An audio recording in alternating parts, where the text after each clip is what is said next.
que efetivamente mudou no desenvolvimento de produtos quando a gente está falando da era da inteligência artificial? Bom, eu trabalho com desenvolvimento de produtos já tem alguns anos e eu vivi bem essa fase da pré-IA, que eu chamei aqui, que é a fase antes do boom da inteligência artificial. E eu trabalhei em squads de desenvolvimento e eu quero falar um pouquinho para vocês como que é a minha visão hoje de como que para onde está caminhando o desenvolvimento de produtos e o que, que eu tenho visto no meu dia a dia acontecer, tá? Bom, antes da IA, como que funcionava? Muitas dessas coisas que eu vou falar ainda funcionam hoje. Tem muita empresa que ainda funciona e tá tudo bem, tá? Funciona dessa forma e tá tudo certo. Mas eu vou falar um pouquinho da minha visão de como que funciona para mim hoje e pós-IA, né? Depois do avanço da inteligência artificial e como que eu tenho feito no meu dia a dia. Bom, vamos lá. Antes da inteligência artificial, a gente tinha uma coisa chamada squads, tá? Para quem nunca trabalhou em equipes de desenvolvimento, eu vou explicar o que, que é isso, né? Uma squad, basicamente, é um time de N pessoas, tá? De várias profissões. Então, como que funciona? Normalmente, uma squad tinha um carinha chamado PM, que é o Product Manager, que ele é o gerente daquela squad, é a pessoa que responde a outras pessoas acima dela e que coordena essa squad para ela entregar as coisas no prazo, pelo menos deveria ser assim. E aí a gente vai ter X desenvolvedores, né? Nessa squad vai depender da demanda da squad mesmo. Então, por exemplo, se o escopo que a squad trabalha é mais um escopo de front-end, então é normal que você tenha mais desenvolvedores front-end nessa squad. A gente tem também, pode ter ou não, né? Um QA, que é um profissional que garante a qualidade da entrega antes dela chegar para o cliente final. E a gente vai ter ali um ou mais designers, normalmente é só um, tá? E esse designer, normalmente, ele também faz a parte de experiência, tá? Então, ele trabalha com UI e UX. O que significa isso daqui? Ele é um profissional que ele não vai simplesmente fazer telas, tá? Ele vai buscar dentro dos clientes, dentro do mercado, enfim, se aquela funcionalidade que ele está idealizando ou, enfim, a equipe está idealizando, ela realmente vai ter algum valor para o seu cliente final. Por que isso? Porque aí que entra a parte importante, né, do porquê pré-IA. Porque antes da inteligência artificial, chegar nessa galera aqui era muito caro, era muito custoso criar uma funcionalidade nova em um sistema grande, robusto, que essa funcionalidade talvez não fosse ter nenhuma atração, né, pelo público, pelos clientes.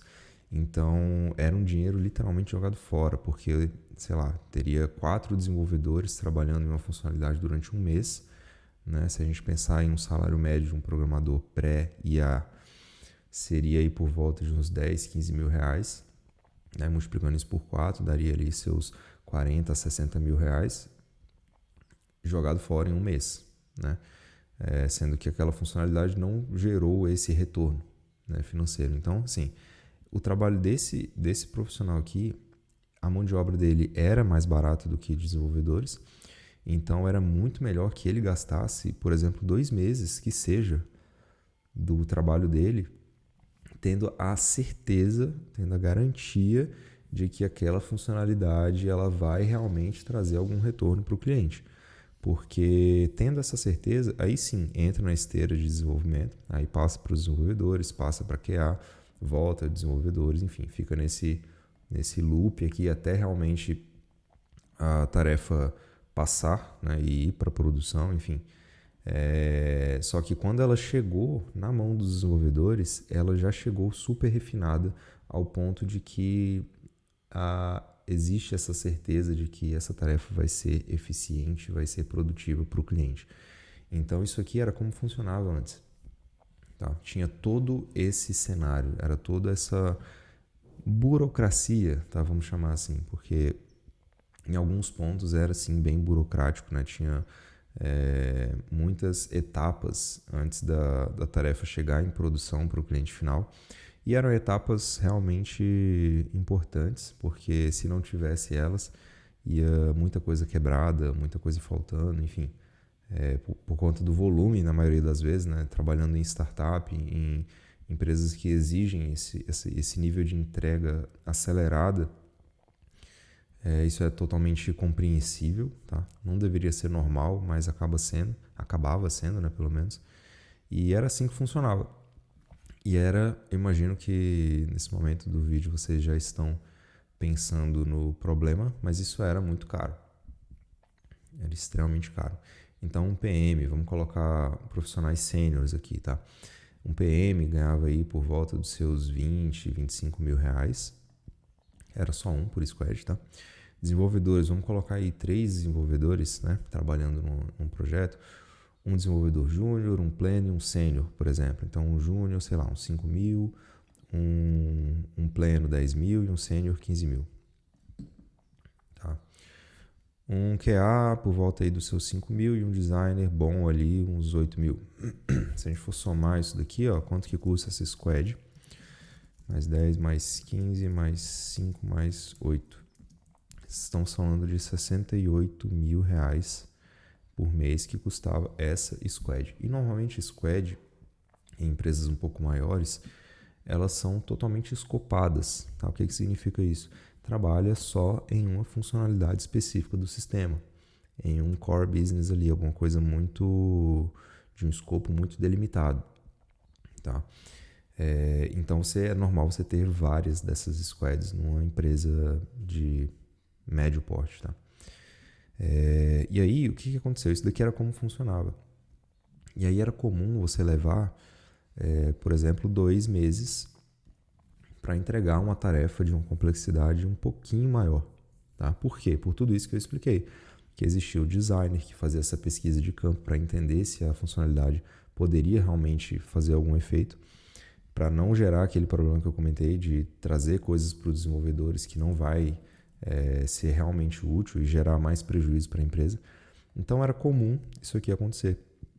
Tá? Uma tarefa simples, não tão simples, mas simples para médio, gerar um atraso, né, uma expectativa de entrega muito maior do que esperado. E também pela complexidade que vai surgindo no decorrer do desenvolvimento do produto. Então, à medida que seu produto vai crescendo, vai tendo escala, vai realmente crescendo em base de código, você vai tendo um produto gigantesco. Então, quando você começa a querer mexer em coisas pequenas, começa a ter alguma preocupação em relação a outras partes do sistema, do código, que pode vir a quebrar por conta dessas novidades que você está lançando. Então, tudo isso começa a aparecer, todas essas preocupações, esses cuidados começam a aparecer quando um produto começa a crescer muito. Então, se a gente fala de uma tarefa simples, uma tarefa simples aqui, quando um produto ele é de um tamanho muito pequeno, essa tarefa normalmente leva 1 dia, 2 dias para ser entregue para o cliente final.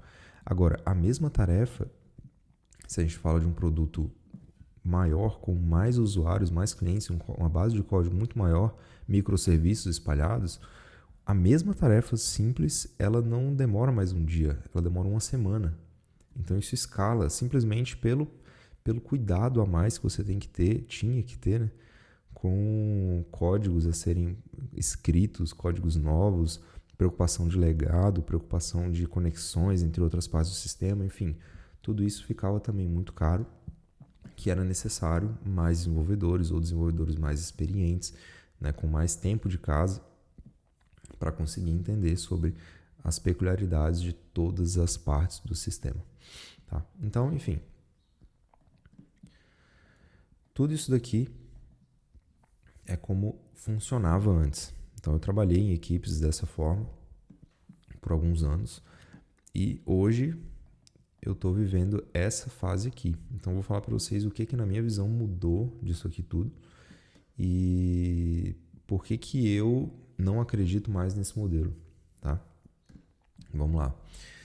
Então, vocês entenderam que para uma squad funcionar, ela precisava de várias pessoas, vários profissionais diferentes, com várias habilidades diferentes, multidisciplinares, para entregar tarefas. Hoje, o que eu enxergo de real mudança nisso daqui? Principalmente nesse fluxo aqui. A primeira grande mudança, né, a mais simples, digamos assim, é que os desenvolvedores eles ficaram muito mais baratos, tá? Então, isso daqui provocou uma mudança drástica em todo o mercado, porque desenvolvedores mais baratos, você consegue programar mais coisas por um custo menor. É uma lógica meio óbvia. Só que além dessa mudança, fez também você precisar de menos desenvolvedores para entregar a mesma quantidade. Tá? Então, por exemplo, aqui a gente estava falando de três desenvolvedores nessa squad. Hoje seria tranquilamente feita por um desenvolvedor, de um custo médio ali de uns 10 mil. Tá? Então, essa é a nova realidade. É assim que hoje as empresas estão fazendo. E antes, esse fluxo da experiência do usuário, né?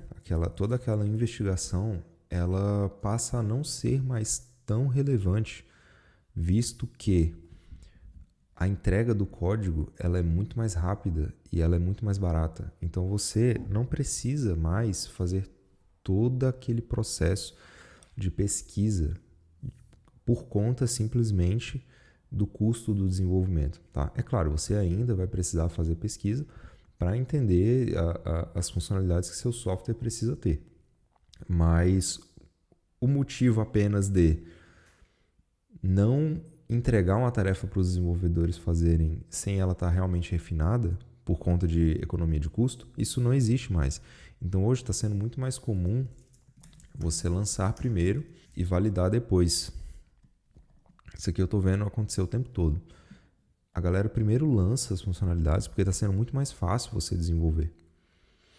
E depois você vê se a galera vai usar aquela funcionalidade, se vai ter tração de verdade naquela sua feature.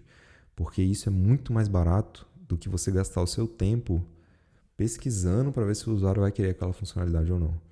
Então, eu estou vendo isso aqui acontecer, eu estou fazendo isso no meu dia a dia, eu faço isso. E, cara, o resultado é absurdo. É muito mais rápido de você entregar valor para o seu cliente final. Você entrega valor muito mais rápido, você tem muito mais eficiência no trabalho. E, enfim, acho que todo mundo fica feliz com isso. Tá? É claro que você precisa ter um mínimo de qualidade para você não ficar criando coisas realmente sem necessidade. Então, você como dono do produto, como desenvolvedor do produto, você já tem que ter o seu feeling para você entender da dor dos seus clientes, para você entender realmente aonde que mais ou menos eles querem que o teu produto caminhe. Porque você já tendo isso, você consegue desenvolvendo funcionalidades, pequenas pílulas de valor e entregando rápido para o teu cliente e recebendo feedback sobre isso. Porque não feedback necessariamente do cliente, o cliente falando para você, gostei daquela funcionalidade. Pode ser outras coisas, enfim, você recebendo mais cliques nessa funcionalidade, e aí você precisa ter métricas, né, que consiga metrificar isso daí, o uso, enfim, da sua ferramenta. Você pode ter um aumento de receita, aumento de número de assinantes, né, por conta daquela funcionalidade. Enfim, é muito mais rápido de você testar e lançar esses recursos e entender se faz sentido depois. Para se precisar, aí você tira. Se ninguém está usando isso aqui, não foi útil, vou tirar. Quem está fazendo muito isso é a própria OpenAI com o Codex. Eu vejo o tempo inteiro eles mudando coisas no aplicativo desktop. Eles colocam um recurso e depois do nada esse recurso está diferente, mudou, não está mais ali naquele lugar, foi para outro. E aí do nada depois não está mais nesse outro lugar de novo, foi para outro lugar, foi para baixo, foi para o lado, foi para cima. Enfim, eles estão fazendo isso o tempo todo. Porque eles não estão gastando mais tempo entendendo a usabilidade, colocando usuários teste para ver aonde que eles clicam primeiro, qual é o mapa de calor, onde que os olhos dele estão olhando. Não tem mais isso. Eles simplesmente fazem, implementam e pega os dados de toda a massa de clientes que já estão usando. Então eles conseguem evoluir o produto muito mais rápido do que antes, muito mais rápido mesmo. Então isso daqui vocês já imaginam que é uma equipe muito mais enxuta, tá? A gente está falando de um desenvolvedor, um designer, a parte do QA, né, que é a parte dos testes, também é totalmente possível você transformar isso em uma automação com IA, porque ela consegue ter muito mais contexto do que um profissional de QA sobre o teu próprio sistema. Então, o que você precisa é simplesmente dar contexto, porque quando você consegue dar todo o contexto para ela, ela consegue testar todos os casos de uso, né? É simples de montar isso daqui. Se você gasta um dia inteiro para montar uma suite de testes bonitinha com inteligência artificial, você consegue substituir tranquilamente esse trabalho do QA. Tá? Designer é uma profissão que eu tenho visto que ainda está se fazendo muito necessária, porque não a parte da pesquisa, mas a parte da interface. Para o desenvolvimento de produtos, eu tenho visto hoje que tudo está caminhando muito para um lugar muito genérico. Todo mundo está fazendo a mesma coisa, todo mundo está fazendo o mesmo tipo de produto. E isso acaba não gerando identidade, não gera muita sinergia com o teu cliente final. Porque os usuários, eles gostam de se identificar com alguma coisa. Então, quando tudo é a mesma cara, tem a mesma interface, tem os mesmos botões, o mesmo gradiente, a mesma fonte, o usuário não se identifica com nada. Então, ele simplesmente não gera interesse para ele. Ele gosta de algo diferente, ele gosta de algo único, de algo inovador. Então, isso, até o momento, na minha visão, só quem consegue efetivamente gerar isso é um designer profissional, é um designer com bagagem, com experiência e com noção de mercado. Tá? E que esse designer, utilizando a inteligência artificial a favor dele, aí sim, ele consegue elevar a produção disso daqui a um outro nível.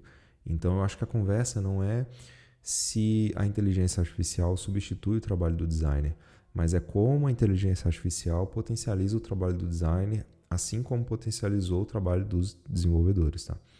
Então eu vejo esses dois carinhas trabalhando juntos como nunca antes. Tá? E claro, o desenvolvedor pode criar interfaces bonitas com IA, da mesma forma que um designer pode criar códigos funcionais com IA também. Mas se você pega dois desses profissionais que são bons profissionais e que utilizam IA, aí sim eles juntos conseguem entregar muito mais relevância para o mercado, conseguem entregar produtos mais prontos, tá? Mais nível de mercado mesmo. Então isso daqui é o que eu tenho visto que tem funcionado super bem, tá? E, bom, PM, eu acredito que é uma profissão que já morreu. Eu não vejo necessidade alguma de ter Product Managers, pelo menos no meu dia a dia, tá? Pode ser, muito provavelmente em N empresas isso daí ainda faça sentido, mas eu tenho certeza que na sua grande maioria isso daqui é totalmente automatizável e é possível de você ter uma IA gerenciando os seus projetos, gerenciando as suas tarefas e fazendo a cobrança do time. Então, falando de preços aqui, né? Se a gente for contratar um designer sênior, vamos pensar também aí em 10k para os dois e jogar alto aí mais uns 10k de tokens, tá? Que essa galera aqui vai estar consumindo freneticamente, tá? Então a gente está falando aqui de 30 mil. É menos da metade do que a gente tinha antes para entregar no triplo de velocidade, no quádruplo de velocidade ou mais, tá? Então, isso daqui é, para mim, o caminho para onde está caminhando o desenvolvimento de produtos com inteligência artificial. É o que eu tenho feito no meu dia a dia, é o que tem funcionado e, enfim, para onde que a gente tem que olhar hoje, né? Como pessoas que desenvolvem produtos.